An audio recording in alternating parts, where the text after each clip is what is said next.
السلام علیکم۔ آج میں آپ کو ایسے افراد کے بارے میں بتاؤں گا جنہوں نے اپنی زندگی میں انتہائی دشوار حالات کا سامنا کیا، لیکن کبھی ہمت نہ ہاری۔ آخرکار کامیابی نے ان کے قدم چومے اور انہوں نے تمام دشواریوں پر قابو حاصل کر لیا۔ آپ یہ غیر معمولی واقعات سن کر یقیناً اپنے دل و دماغ میں عزم و ہمت کے دریا ابلتے ہوئے محسوس کریں گے۔ آج ہی کے دن کو اپنی زندگی سمجھیں۔ 1871 کا موسم بہار تھا۔ ایک نوجوان طالب علم ڈاکٹری کے امتحان میں کامیابی حاصل کرنے کے بعد اس فکر میں مبتلا تھا کہ اپنے پیشے میں کیسے کامیاب ہو اور کیسے گزر اوقات کی صورت پیدا ہو۔ ان حالات میں اس نے ایک کتاب میں 28 لفظ پڑھے اور ان الفاظ نے اس کی زندگی بدل کر رکھ دی۔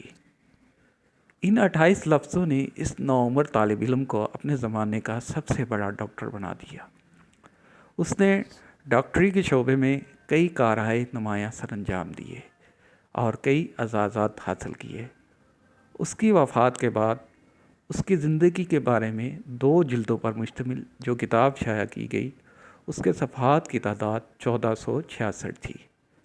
یہ تھے سر ولیم آتھلر، اور جن 28 لفظوں نے ان کی زندگی بدل دی وہ انگلستان کے مشہور مصنف تھامس کارلائل کے الفاظ تھے۔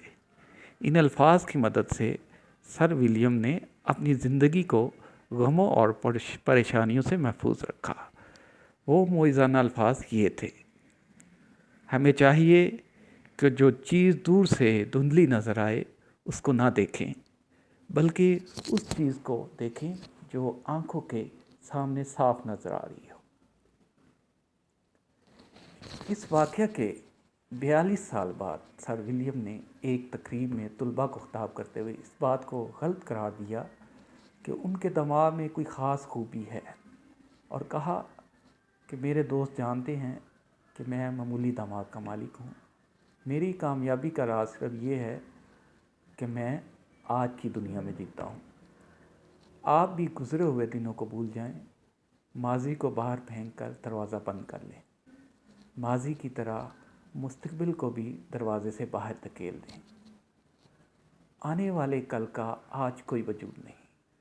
آپ کی تمام جدوجہد کا مرکز آج کا دن ہونا چاہیے۔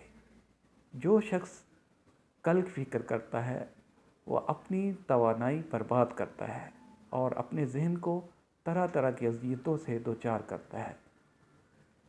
کیا ڈاکٹر آسلر نے یہ کہا ہے کہ ہم کل کی بالکل فکر نہ کریں؟ نہیں، انہوں نے یہ نہیں کہا۔ ان کا مطلب ہے کہ کل کی تیاری کرنے کا بہترین طریقہ یہ ہے کہ ہم آج کے کاموں کی پوری محنت اور توجہ سے سر انجام دیں۔ مستقبل کے لیے تیار ہونے کا یہی بہترین طریقہ ہے۔ سر ولیم نے طلباء کو ہدایت کی کہ وہ دن کا آغاز حضرت عیسیٰ علیہ السلام کی اس دعا سے کریں: اے خدا، آج ہم کو روزی دے۔ یہ بات یاد رکھنی چاہیے کہ اس دعا میں صرف آج کے لیے روزی مانگی گئی ہے۔ یہ شکایت نہیں کی گئی کہ کل باسی روٹی ملی تھی، اور اس فکر کا بھی اظہار نہیں کیا گیا کل روٹی ملے گی یا نہیں۔